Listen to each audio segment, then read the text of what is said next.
A West Shore woman is making a remarkable recovery right now from a brain injury. And she says the power of music is the reason why. She says everything was taken away from her the day that she was involved in a motorcycle crash involving a cougar. Days later, she looked in the mirror and saw a stranger looking back. But now, as CTV's Andrew Johnson shows us, music therapy is providing her with a soundtrack to her new life. The land is dark.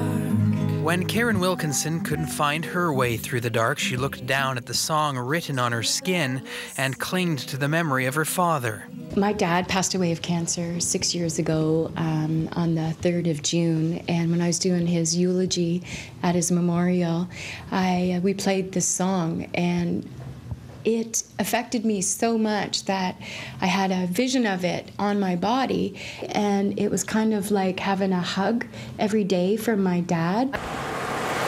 After what happened last March, she needed much more than a hug. It was a Saturday afternoon when a leisurely motorcycle ride home from Sooke for Wilkinson and her partner turned into a nightmare on this stretch of Sooke Road. They rounded a corner and rode right into a cougar. It leapt from the left side of the road right over into our lane, and at that point is when we hit it, when it was in midair. The bike went skidding into the ditch. Karen woke up hours later in hospital after suffering a seizure and couldn't remember a thing. Over the next few weeks, she realized her brain injury had robbed her of just about everything. I had no idea who I was, where I was, or why I was for months and months and months, and I would even look at myself in the mirror and I would go, "Who are you?" Last September, I couldn't add 1 + 1.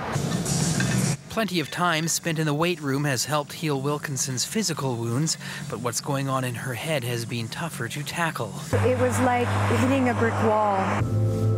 But music therapy has helped her climb over. Because I'd already had such a love for music, it was like a familiar but old friend. Recently, we've been working on her just stimulating her left brain, because her right brain and creative side is flowing. All seems pretty well there. Her therapy is being covered by ICBC, which tries to match victims of devastating accidents with a recovery regimen that fits the individual. Today we see music therapy working for Karen. Tomorrow we might see a different specialized therapy working for another person who's been catastrophically injured. Wilkinson says it might be a year or two before she's cognitively back on board, and then she wants to give back to her friends, family, and community some of the support that has her tapping her feet again and living a new life. Andrew Johnson, CTV News, Victoria.